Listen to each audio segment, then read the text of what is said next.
looking at the World Golf Ranking saying, well, are they now fit for purpose? Because a few of the very best golfers in the world aren't eligible to earn these points. Yeah. When we know that they are some of the best players. But the only reason that they are getting in the majors is because they previously won. They're not getting in on current world ranking points. And those things will run out. Aren't we going to see Bryson? Oh no, he won again, but there was a period where if he hadn't have won, he would have no longer been eligible to go and play in the majors because he... What Phil's done now, that was his last... his run out of when he won at Kiowa. Oh, so right. So yeah, I mean, it's a bit of a weird point at the moment where, like, how do we... what are world ranking points actually going to look like? Because obviously you have LIV switching to 4 rounds, which I still don't actually know if it makes a difference if they're not going to have a cut or. Well, they'll have to. Like it's got. Yeah, they'll have to have a cut. They'll have to have a cut, won't they? Eventually. I mean, I don't know. Will they?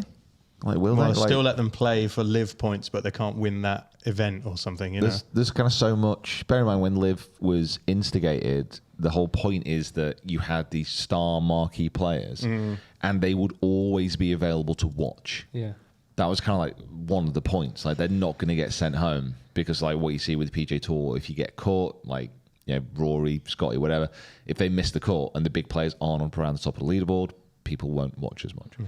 So that was like LIV, and obviously that had a knock-on effect to the world golf rankings.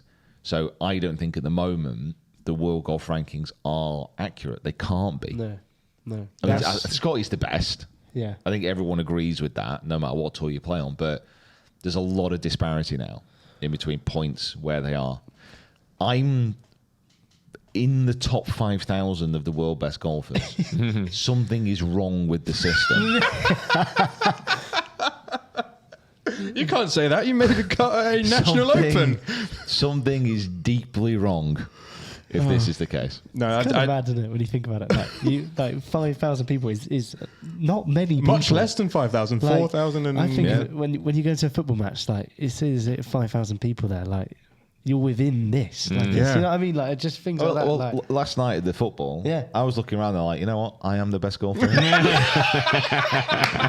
I'm officially I'm better than all of these people. I was just pointing at people. I was like, better you, I'm better than you. It's like it's like Lee Westwood's story, wasn't it? When he said he was in Sainsbury's on the podcast. He said he was in Sainsbury's and he said he got this realization that he was walking down now. He said, I'm the best golfer in this aisle. And he just got world number 1. So, you know, like, it's... The LIV conversation comes into play here. In 2020, analytics transformed the definition of the best. Data Golf, Jacob's favourite bloody website, using strokes gain, predictive modelling, began to rival the OWGR as the game's most accurate measure of performance. Like you said, some people aren't getting OWGR points, so how can it be as accurate as it needs to be? It pushed many players off of the OWGR list, whilst obviously they were maintaining incredible levels of golf. So let's think about a Jon Rahm. Yeah. That for me is the one that signals to OWGR that it can't be accurate. What is he at the moment? Do you know anyone know? No, I wouldn't off the top of my head. Like, he is top 3. Yeah, I mean, he's top 3 in the world. I think you've got Rahm, Bryson, Hatton. Hatton's actually managed to maintain his ranking pretty well because he does play well and he does also play in more events. 80th. He's 80th in the world. He's 80th in the world. Who is? Jon Rahm. Which is it's obviously not. It's not the case. Do you know what? We can catch him. We can get him. I am only 4,100 places behind Jon Rahm. I reckon you can go and get him. That's crazy. So it's clear and it's obvious that is not accurate. Yeah. So, but at the same time, you know, it depends on the rules of what the official World Golf Ranking classes as events that count. And and also the Cam Smith was up there, you know, when LIV he won the Open and then immediately went and he was on his way up. I do think that there must be something that within OWGR where they are not going to give it to LIV, and obviously LIV don't need to meet the criteria first anyway, but there must be something there with OWGR not wanting to give it to LIV. Do you know what I mean? Because as soon as they give it to LIV, that makes it a much more credible tour, not going to allow PGA Tour, Yeah. puts it on the pedestal of PGA Tour sort of thing. You know what I mean? Yeah, I think it needs. I think the aren't the two criteria that they don't currently meet. One of them is definitely originally was the 72 holes, and then it was the cut, and it's also that it's not open qualification, so you can't get into it. You have to be invited, which is something that means it's a closed tour. Like the PGA Tour, if you play well enough, you can earn yourself a spot in. They don't have to invite you. You're just good enough. Yes. Whereas LIV, even if you're the best player in the world, Yeah. you have to be invited to come and play at the event. So there's a couple of things still holding them back, which is why the John Rahm situation is so strange. Yeah. Like you look at the current top 20 now, it just doesn't read right. It's just not. There's no Bryson. There's no Scotty, Rory, Xander, Tommy at 4, then Russell Henley, JJ Spawn, McIntyre 7, Justin Thomas 8, Ben Griffin 9, Justin Rose is now 10, back in the top 10 in the world. Yeah. Harris English 11, Hovland 12, Morikawa 13, Keegan Bradley 14. Oberg 15, Straka 16, Alex Noren is 17th in the world. Yeah, Cameron Young 18th, Tyrrell Hatton the highest live player at 19, and then Hideki at 20. Yeah. Yeah.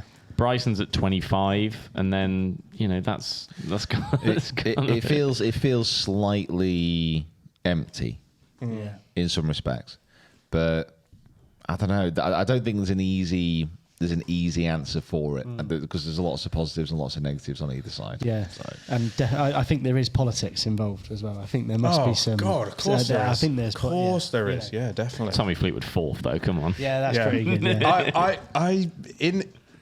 We're going to get away from the history a little bit here, but like right now, I'd have him like 1 or 2.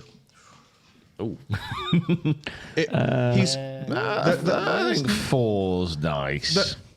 He in the last couple of events he played, he was better than Rory was. I mean, yes to one of them, no to the other one. Yeah. It's just like personal bias. Yeah, a little bit. But also, I think what it was is that like because we had wanted him to do it for so long.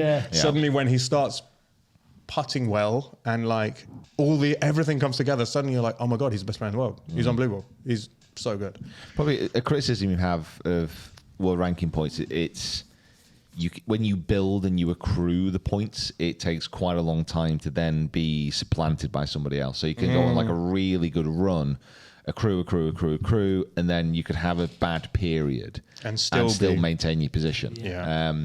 But kind of what Scotty's doing at the moment, like he's never having a bad run, so he's just building and building and building and building. So again, there's issues with like having it as a real accurate representation. I'd love to know how long Scotty could go without like not playing. Yeah, to then for then someone to catch up. Like it probably could be. I reckon it'd be a year. I reckon it'd probably be a good 6 months. But that's also then relying on 1 or 2 players to then go on really good runs. Where in fact it's going to be shared out probably between a lot of people. I mean the points, however, so Scott, I'll just give you the without the decimal places. Scotty's on 750 points and Rory's on 476. Which is less. Which is much less. That is much less. I mean, in this, Mick, do we have do we know how the official world ranking works? It's completely different for every single event. Nice. Because I know it's on like the weighting of an event is. And the amount of points which you get is based on the strength of the field, which is based on world ranking points. And also the list I've just read, it's not a case. So the 750 points and that Rory's on 400 and something, that's not the case of that Rory needs to overtake 750. He just needs to, his average points is what's the thing that sets him. So I think Scotty's on like 17, Rory's on 10. So it's a case of the average points he's continually getting so that consistency, I guess, is that's the thing that raises you up. Yeah. Just to add to that point, you said that about the strength of the field, and then it's the strength of the world ranking point. So you're saying that if Scotty Scheffler enters the Egyptian Open, does that then increase the right? Okay. So everyone in that field would get more ranking points because they're playing against someone with a really high ranking. That's pretty cool. Yeah. That's cool. But I think it's also affected by the tour that you're playing on. By the tour that you're playing on as So well. if I get Pete to come and compete in the monthly medal next month, Yeah, like, that's world record. Yeah. does that mean I can get it? No. Yeah, you would actually get 4,000 ranking points. Yeah, incredible. And you'd go immediately to world number Straight one. up to 5,000. Honestly, if you beat him Yeah. around Ringway, There you go. I'd pay to see it. This is what I mean. All I need to get into the top 1,000 of the world rankings is I need to strike a deal with about 40 players Yes. on a tour. Yes. And just say, no matter what happens, 30 of us need to miss the cut Yeah. to bump everyone else up. Yeah. And then we could just leapfrog and leapfrog and leapfrog and leapfrog. So you need to just sign a deal with a mate who's in the top 200 at the minute, who just follows you, and you go in together. So this guy is bumping up the rankings of every competition you play in. Yeah, And just- then then let him. That's right. So we need a solid set of 30 to 40 guys, and then we need 2 whales. Yes. Yeah. Like 2 really good golfers who might want to take a bit of a break from the tours. Who could we get? Someone like a Dan Brown sort of thing. No, 'Cause he's top we 100 now. We need someone. Even bigger. Need someone bigger. Like who could we like kidnap for a bit? Tyrrell Hatton. Who's kidnappable? Like Henley. Do you reckon we could sneak Yeah. Henley away? Yeah. I think you'd have a chat with Alex Noren, get him over. He'd be involved. Aaron Rye, you come do it. Oh, don't. No, if we asked him nicely, he Yeah. probably Yeah. would. He would. Can you please? Okay.